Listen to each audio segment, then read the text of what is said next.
Good morning, good morning, good morning again. Another glorious and beautiful and wonderful and spantabulous day. That is a wonderful made up word.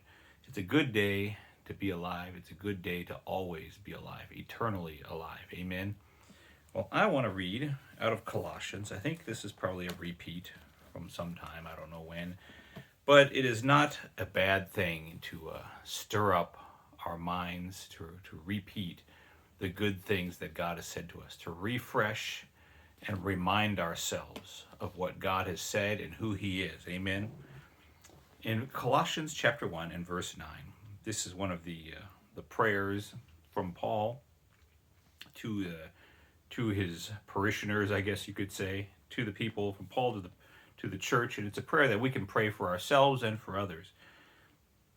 It starts out and says, "For this reason, we also, since the day we heard it, do not cease to pray for you and to ask that you may be filled with the knowledge of His will and all wisdom and spiritual understanding, that you may walk in a manner worthy of the Lord, pleasing to all, being fruitful in every good work, and increasing in the knowledge of God, strengthened with all might according to His glorious power, enduring everything with perseverance and patience joyfully." Not just enduring, not just putting up with.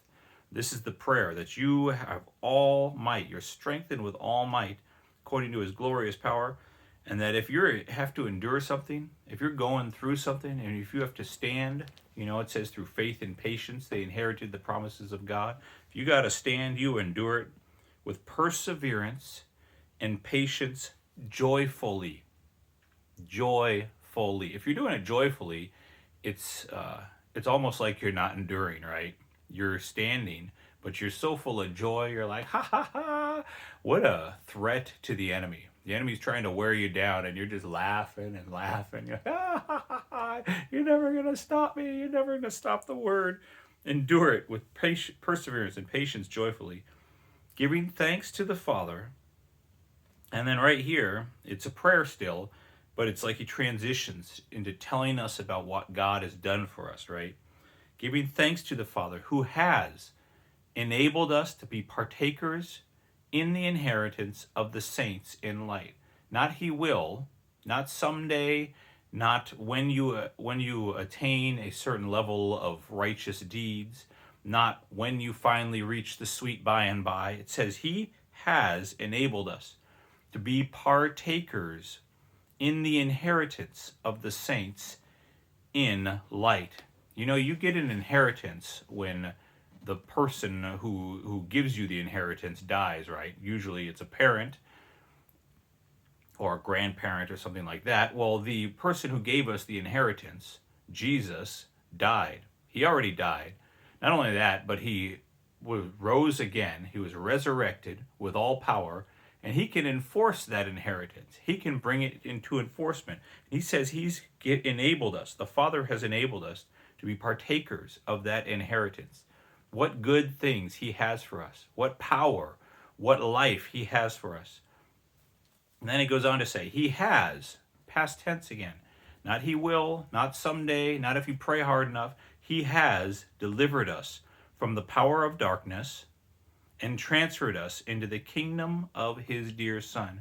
When we see darkness all around, when we see the world playing the fool, we know we have to stand on. We have been delivered from the power of that darkness.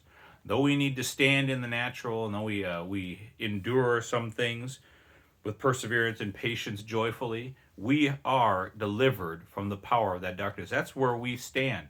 Literally, we have been transferred from that kingdom. Though we are in the world, we're not of the world. We've been transferred from that kingdom where there is power of the darkness over us. Now the only thing he has is to try and dupe us into thinking we're still under his control. I'm talking about the devil. He's trying to get us to think, oh, it just looks so bad, or circumstances say that, so that we get in line and go, oh, well, the world's going to hell in a handbasket. Oh no, it's terrible, blah, blah, blah, whan, whan, whan. Now we're using our own mouth against us, using our own mouth contrary to what this says. He's already delivered me from the power of darkness and transferred me into the kingdom of his dear Son, in whom we have redemption through his blood, the forgiveness of sins. Amen. God has done some good things for you, and through prayer and through confidence in him, he does even better things for you. Amen. Be blessed.